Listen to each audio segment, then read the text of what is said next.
But you would agree, AJ, our challenge is trying to really enlighten, illuminate, educate, inspire the succeeding generations. That's what you're supposed to do. I mean, that's really and it's a tough challenge because, you know, we're in our 40s talking to a 20-year-old who, no offense, they just don't have the history to understand what we're talking about. Because they're 20. Randy was telling you, you took a history, you robbed the history, you watered it down, you desensitized people, make it feel like though you're nothing. Right. So when you try to come to them about history, they know his story, right? But they don't know their own story. They know his story.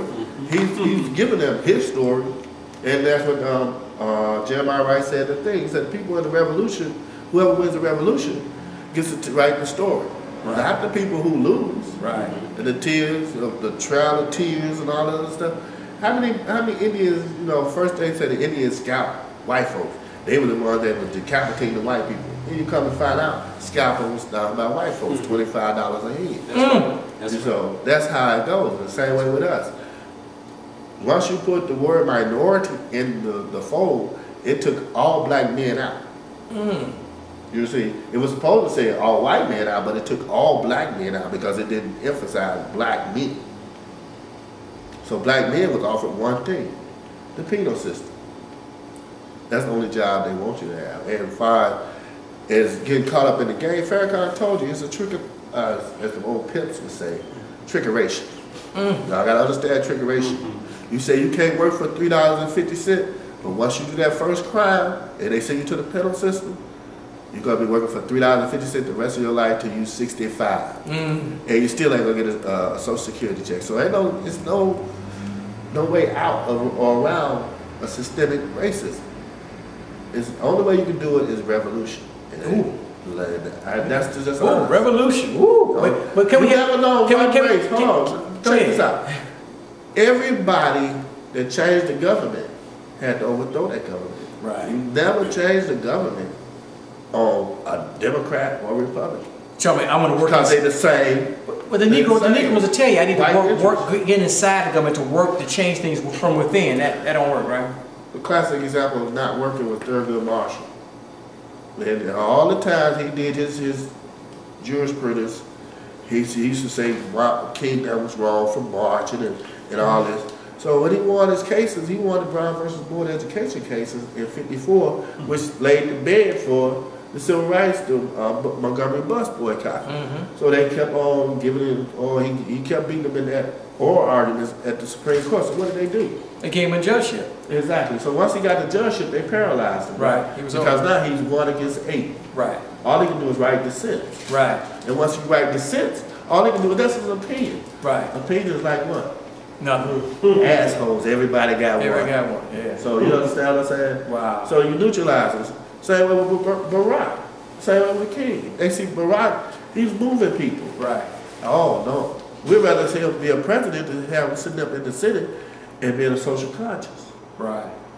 Because he does. That's a good point. He will be more neuter as a presidential person. Right. He can have executive order, but then they can override. You think what's that? Two-thirds. Two-thirds. White folks not gonna override a black man. Right. 2/3. Be real. Wait. So you sound cynical, AJ. Are you Randy over there sounds hopeful? So let's talk on that camera. Talk to people. What is the future of African Americans, man? In 3.5 minutes, sir. The future of African Americans. Again, I don't want to be a cynic, but we have to stop looking into symbols and looking for charismatic leaders and really, like Malcolm was trying to tell y'all, get the grassroots really to grow. If you get the grassroots and get the economic aspects to grow and put the monies where they need to be in our community and stop putting them everywhere else, then we'll be all right. No, that you hit on the head. That's what I mean about this little TV show here. It's public access here in Chicago. It's on the internet, and people say, "What is that?" But I said, I always tell people, we had 10 of these shows, 100 of them. You begin to have an impact. It takes little ordinary people to make the change, the grassroots. They've been trained, like Randy said earlier, to go 2, 5, 7, and 9. Right. So cable TV is a joke to them. And so get something intellectually stimulating. On public access. Right. Yeah. They never think they can do. They think that Rupert Murdoch and Hannity and Combs or Bill O'Reilly are the things.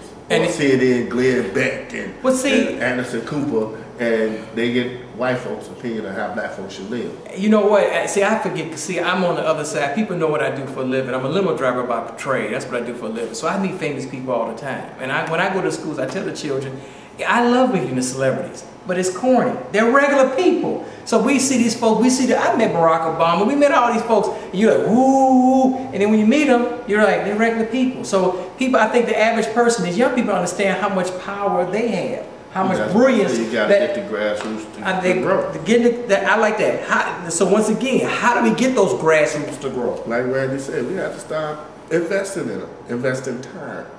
Not just money, but time. A lot of them don't even know. A lot of them don't know their history. A lot of them don't know their lives. It's not about, a lot of us think that we talk about history, we have to talk about all the greatness. We can talk about the failures too and let them know if you keep on living this life, this is where you're going to be. If you want to live out here in this street 65 years from now, who are you competing against when you get out of the penitentiary? If a kid without a college degree can't get a job, who are you going to compete against? I don't care how many programs you got up for the recidivists, you still not going, it's only one or two going to make it. Right, but it doesn't hurt you because you are the police and you see folks go to the lockup all the time. Hey, my new rule is they told us we was extinct. Trust me, when they locking up black folk, we not extinct. Black males are not extinct. I'm telling you, they lock them up by hundreds. I process about 100 and something a week. So we don't die, we multiply. Exactly. Wow. So, but give the people some hope. You know, cause like my whole thing, I always tell them it's about family. I'm not saying you should marry the baby daddy and the baby mama. You know, but when we have these children, we men and women, we got to get together and say, we have a child here. Forget about our differences. How we properly raise this child, get this child the proper nurturing and love, so this child can be an upstanding citizen and help the race. Well, when you go through that, the thing about, like you see over in Texas, the polygamous group, right? All that. Black folks weren't really trained to be monogamous from culture, but we learned it in the European way, so we're doing it that way. So now we in Rome, we do as the Romans. You have to nurture not just that family per se, but you have to have an extended family that nurtures that family. Now that everybody can move here, move there, your auntie's living in here. When I grew up, my auntie stayed right down the street from me. Right. And somebody was there to help nurture me and to make sure I was guided in the right way. Right. Like Reverend Wright said, if you train your kid in the right way, he'll come. Right, it's from the Bible. And another thing about that thing that they were talking about, it was called Practices of Dangerous Religion. That speech that Wright gave, and he was telling them, and what they're doing on Hattie Combe and the debate is patriotism. Patriotism doesn't mean wearing a pin. Patriotism doesn't mean having a flag, and that's what he was talking about. That doesn't mean that God has deemed you right. And you're not right just because you are practicing, like you said, you practice patriotism. That's not a religion. Wait, I'm sorry, because I forgot who said this quote, but they say patriotism is the last refuge of a scoundrel. Well, that's basically what he was trying to tell them, because he was talking about the bashing of the heads. But you have to have Hillary done got rich off of it. Right. It takes a village to raise a child. Right. So, you know, we let a white woman take her out there. African, yeah. They make herself major dollars, and now she's trying to use her money against Barack.